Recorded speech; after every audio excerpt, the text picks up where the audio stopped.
What a day, right? We've journeyed from classrooms to clinics, boardrooms to the Capitol, and local labs to global summits. And if today has made anything clear, it's this: brain capital is not a future concept, it's today's imperative. It's the foundation of a competitive economy, a healthy workforce, and an innovative society. And now, as we close, it's time to turn ideas into action. Because the work doesn't end here, it begins here. So as we look ahead, 4 powerful opportunities are calling us forward. First, Texas has a chance to lead. The DPRIT Act laid the groundwork, but now we need to finish the job.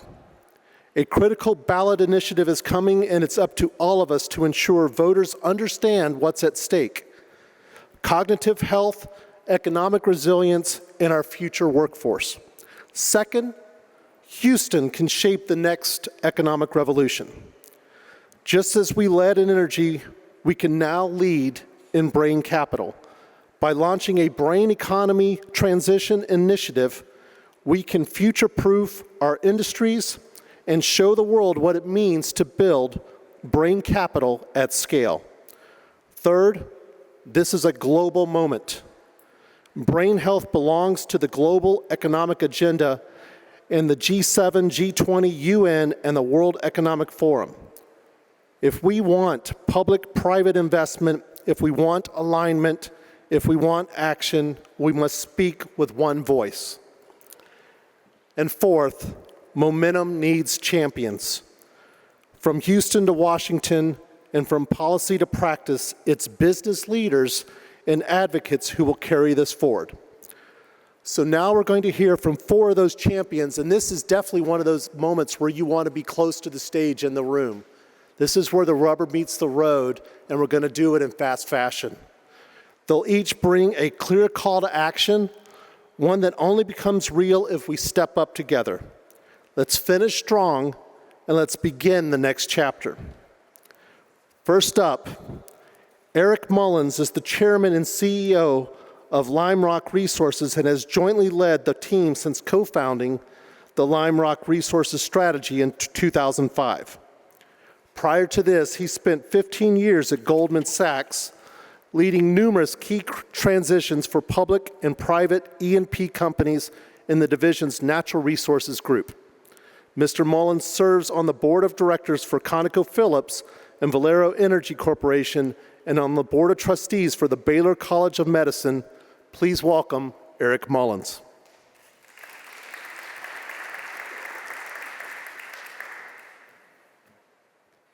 Good afternoon, everybody. As we kind of end what I think has been 2 days of really, really good discussion, I wasn't here for every session, but the ones I was here for were terrific. I'm here like a lot of you, just passionate about brain health. You know, as we went through, I think my main message to you is that the business community, in particular here in Houston, is extremely focused on this area. As we went through COVID in 2020 and 2021, it became very apparent that brain health issues were creeping into the business environment. And leaders took real notice of that. As you can imagine, the brain health issues were exacerbated by COVID. I heard Lucy and Thomas talk a little bit about the Greater Houston Partnership. For those of you that don't know, that's our, I like to call it the Chamber of Commerce on steroids, looking for ways to make Houston a better place for families, for employees, and to build and grow businesses. I was chair of that organization last year, and one privilege you get as chair is to pick a theme to rally the organization around for the year that you serve as chair. So my theme was, broadly speaking, opportunities for Houston, but I had 3 subpoints. The first subpoint was K through 12 education. The second subpoint was really creating links between employees and their skills and the business needs that were out there. And guess what? The third subpoint was brain health. And that put me in a lot of rooms and a lot of discussions that I otherwise would not have been able to do. Just briefly, I'll share one anecdote with you. That organization, as a result of me championing brain health, created a survey for businesses. And it was all the leaders in Houston of all the major businesses. And two things that came out of that I'll share real quickly. One of them is that there's a huge amount of resources available for brain health. The second piece of that is they weren't being taken advantage of. It was very, very lightly used. And so the second half of our year, we tried to figure out ways that we could solve that problem. Yes, businesses are throwing a lot of capital, a lot of resources to this issue, but they weren't being taken advantage of. And so that's something I would say that we are still looking for answers to. One idea we came up with was, hey, Company A, why don't you take your resources and make them available to the employees of Company B? Because guess what? Employees don't like to kind of go down that path for fear of not being successful in their businesses. And so ideas like that we're still coming up with ways to kind of bridge that gap. But again, I just want to say at the end here, businesses are focused on this issue in particular here in Houston. Leaders are focused on this issue. There's capital going to address some of these needs, and we just need, I love the collaboration here and finding ways to bridge that gap for families and employees here in Houston. Thank you.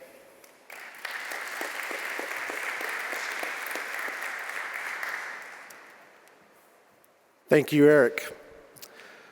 I hope you all will join me in welcoming our next champion, Ashley McPhail. Ashley is Chief External Affairs and Administration Officer at Texas Medical Center, facilitating engagement with TMC business partners and governments, both domestic and foreign, across healthcare and the science industries.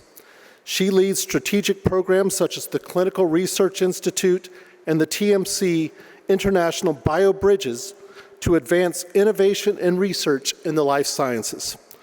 Prior to joining Texas Medical Center, Ashley worked for GMMB, Inc. in DC, providing campaign and communication strategy for global health and domestic healthcare clients, including the Robert Wood Johnson Foundation, the United Nations Foundation, and the Bill and Melinda Gates Foundation. Please welcome Ashley McPhail.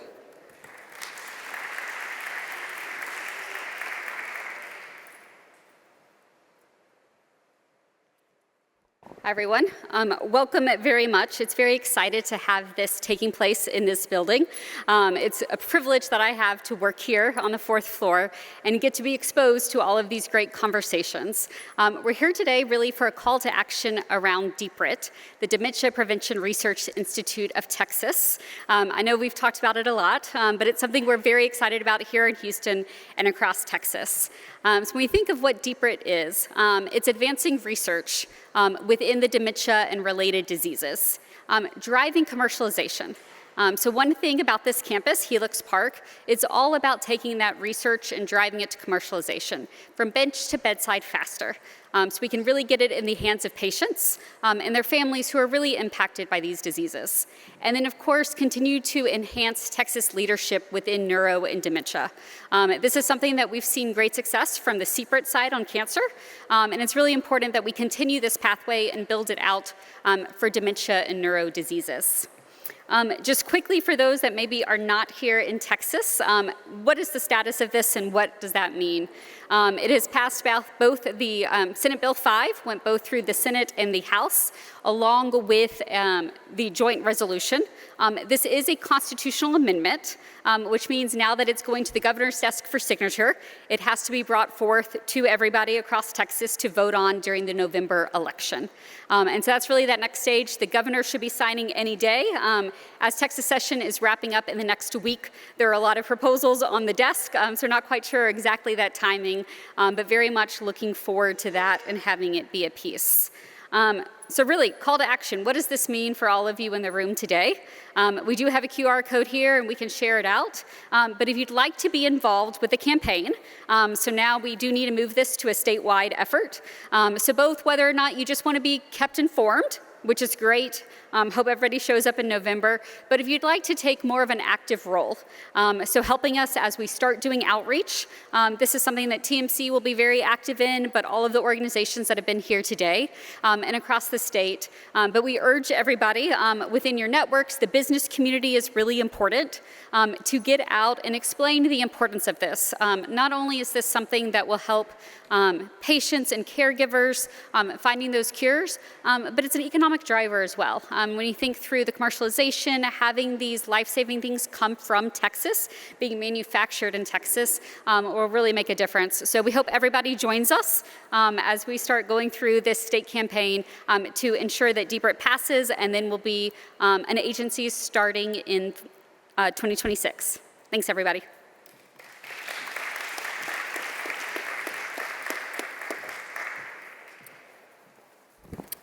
Thank you, Ashley. Now let's welcome our next champion, David Gao. David serves as president and CEO of the Center for Houston's Future, bringing over 40 years of leadership across consulting, media, retail, investing, and fundraising. He is the founder of Houston-based Gao Media, which he grew from a single radio station into one of Texas's largest multi-platform media companies. In addition to his entrepreneurial achievements, David is a board member of Goose Capital and chairs MSAI, a company he established through a SPAC acquisition. His commitment to civic engagement runs deep. He serves as vice chair of the Houston Health Museum and continues to play an active role in strengthening the Houston community. Please welcome David Gao.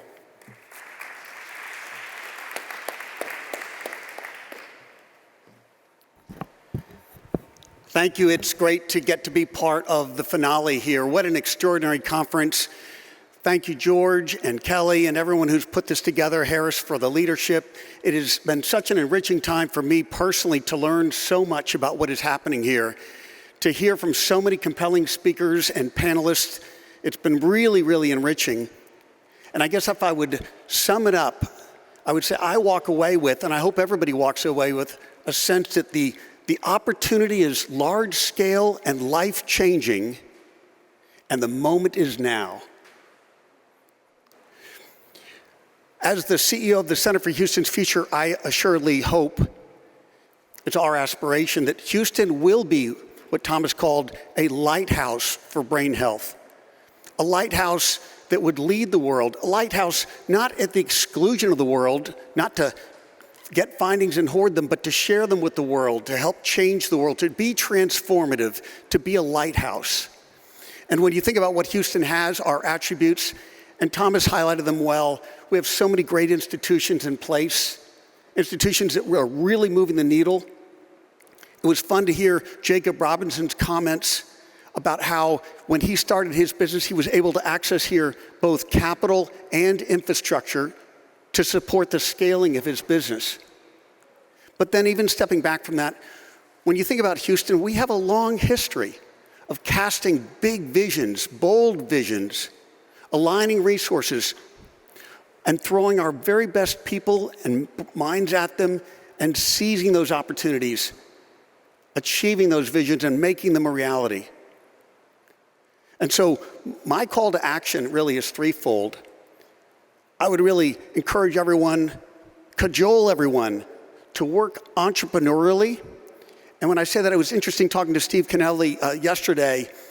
We were noted, and he's so entrepreneurial, he's a venture investor. When there's opportunity out there, when the landscape is open, you've got to move quickly. You've got to go out and seize it. We ought to have a bias for action. We ought to go and capture it, plant the flag, lead the way, and show the way. Let's think entrepreneurially. Second, of course, we need to think collaboratively. This is going to take a village. It's going to take the collective efforts of many. And we have a long history in Houston in coming together, working collaboratively, and creating an outcome where the whole is so much better than the sum of the individual parts.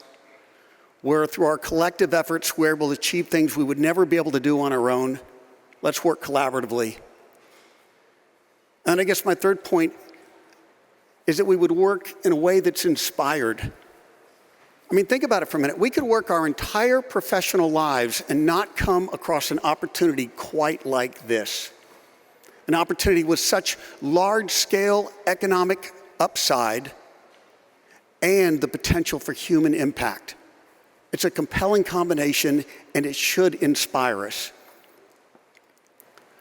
So as a result, I'm going to tell you that the Center for Houston's Future, we are all in, we are believers, we are committed to this work, and we look forward to working with everyone in this room. We want to be part of the grandest effort we can have here to make Houston the lighthouse. We want to position Houston to be the global leader in the brain economy. Thank you so much.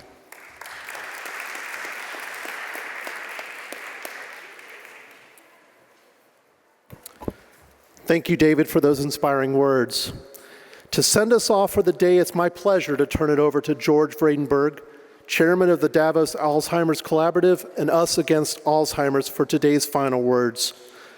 George was named by the U.S. Health and Human Services Secretary Kathleen Sebelius to serve as a founding member of the Advisory Council on Research, Care, and Services established by the National Alzheimer's Project Act, and has testified before Congress and world leaders on multiple occasions about the global Alzheimer's pandemic.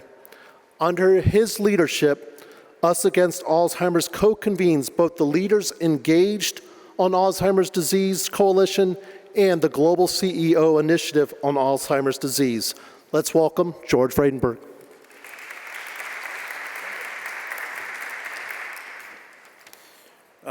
Thank you all very much. It's been an inspiring 2 days. I just want to start, as David started off, and thanks the team that put this event together, led by Kelly O'Brien and her team, Susan Quirk and Danielle, and of course my COO at Us Against Alzheimer's, Russ Paulson.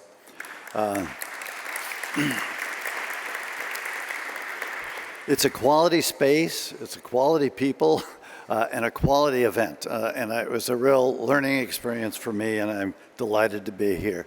Finn Partners has been our communications firm, but they are so much more. They're a strategic partner and our thought partner, so I want to thank the team from Finn Partners, Richard, Christine, and Nicole, too. Thank you.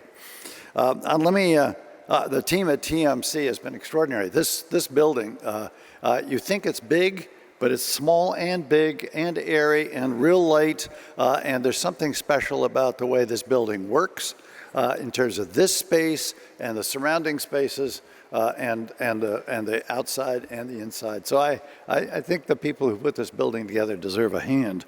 Let me just say, I take this from David's comment about collaboration and all of us.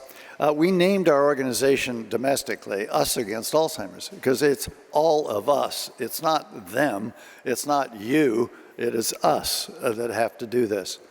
And of course, the Davos Alzheimer's Collaborative uses the word collaboration because we basically believe that we cannot do this apart. No one sector, no one company, no one individual can do this alone, so it has to be collaborative. But I want to start with some personal stuff. 3 generations of my family lost to various forms of dementia. But I'm curious of those of you who are left, and this damn space encourages networking, so a lot of people don't sit here that are back there. How many people here have had a family member or a close friend touched by dementia? Oh my God, that must be 75, 80%. How many people here have had a family member or a close friend affected by mental health? This is us. It's on us to do this work. So I've been personally re-energized by this 2 days, and by being together with people who've been affected, like my family, about these diseases and how that motivates us personally. So we've learned a lot about how brain health can be a real empowering theme. It tends to bring more positivity. It tends to think not just in terms of reducing brain disorders, but also encouraging resilience. But what's the journey ahead? What do we do now? I mean, what are the specific steps that we take? So let me just put up a slide. This is where we're going next. What you've done here today will be quickly compiled and we'll move to the G7, where the effort there in June is going to be led by Canada, and specifically by our friend Jenny Young, who is on one of the panels from the Canadian Brain Research Strategy Organization. And there will be, starting next week, there will be some virtual efforts to bring together people from all of the G7 support groups. So that's women and youth and business and research put together to bring together all the sectors of society in order to offer their comments about how to move ahead and how they've been affected by this. 2 rounds of virtual roundtables. All of you are invited, and you just sign up. Presumably, it's in the book. It's in the book, okay. And then there'll be a live event at the G7 Head of State meeting, which is in Calgary, Canada. The heads of states are down the road in the fancy hotels. We'll be in Calgary with another convening like this that will bring all of you together. After that, or actually should say today or yesterday, they're meeting at the World Economic Forum about how to outline a brain economy transition strategy. And that will inform all of this effort. World Health Assembly had a side event there on Alzheimer's, but the World Economic Forum had an event there as well yesterday about the brain economy transition strategy. Side events at UN General Assembly. In June, the 3 days will be there, including an event inside the UN building at the General Assembly, talking about this same issue to make this a global issue. And the G20 in South Africa, November 4-5, will be there focusing on the Global South. Because our organization, Us Against Alzheimer's, everybody here ought to join Us Against Alzheimer's, and specifically the Business Collaborative, by the way. So it's a recruiting call. At the G20 in South Africa, we'll be focusing on the Global South, as the G7 will be focused more on the Global North. And then we'll reconvene at the Brain House in Davos in 2026. We had one at Davos in 2025, which began to bring some of these threads together.